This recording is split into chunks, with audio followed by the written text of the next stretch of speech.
In the thick forests of Nyandarua, where the morning mist kisses the mountains and the cry of freedom echoed through the trees, one man stood tall, fearless, determined, unyielding.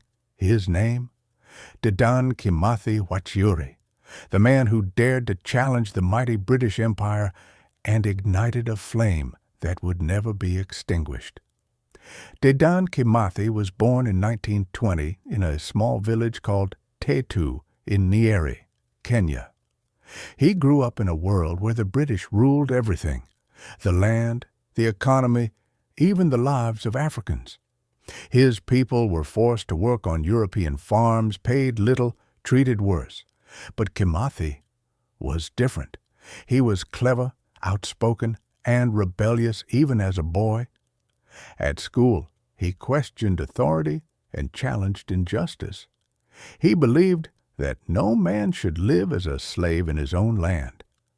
As a young man, Kimathi joined local political groups fighting for land and freedom. But words soon felt too small for the scale of oppression his people faced. When peaceful protests failed, he turned to the only language the colonizers seemed to understand: resistance. By the 1950s, the air in Kenya was heavy with tension. The people had had enough.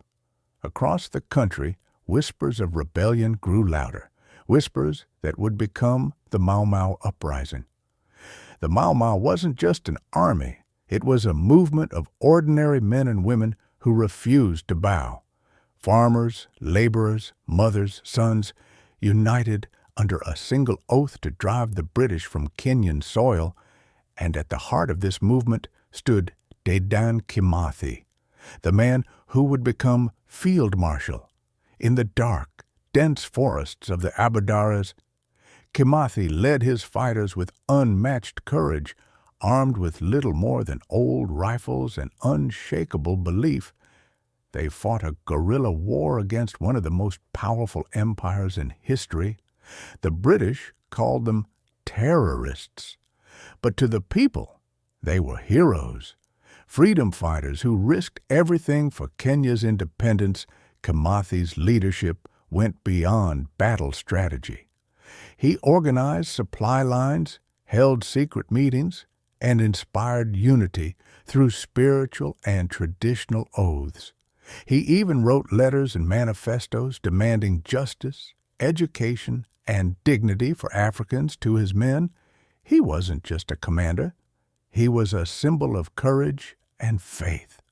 To the British, he was a nightmare that refused to fade.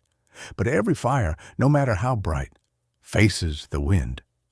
In October 1956, Dedan Kimathi was captured in the forest, wounded and weak, betrayed by those he trusted.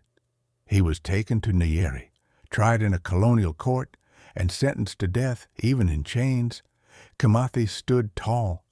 He wore his leopard skin coat, a symbol of his rank, pride, and defiance, as if to tell the world, "You can cage my body, but not my spirit." When asked to beg for mercy, he refused. He said, "I'd rather die on my feet than live on my knees." On the morning of February 18, 1957, Dedan Kimathi was hanged at Kamiti Prison. His body was buried in an unmarked grave. The British thought they had silenced him, but what they buried was not a man. It was a seed. Indeed, freedom is never free. Just a few years later, in 1963, Kenya gained independence. The dream Kimathi fought for had become reality. Yet, for decades, his name was whispered more than celebrated. His grave remained unknown, his story clouded in silence. But time, as it always does, brought truth to light. Today, Dedan Kimathi stands tall, immortalized in statues, in schools, in the hearts of Kenyans. He is remembered not for how he died, but for why he fought, for land, for dignity, for freedom. His legacy reminds us that independence wasn't given. It was earned through blood, sacrifice, and unwavering faith in Africa's future, Dedan Kimathi's voice still echoes in the winds of Nyandarua. It whispers to every young African, never bow to oppression, never surrender your identity, never forget where you come from. He was a teacher, a warrior, a dreamer, and above all, a hero. As we enjoy our freedom today, may we never forget the price that was paid. May we honor his courage by defending justice, unity, and truth. Because heroes like Dedan Kimathi do not die, they live forever in the heartbeat of a free Africa. Like, comment, and subscribe for more stories of Africa's unsung heroes.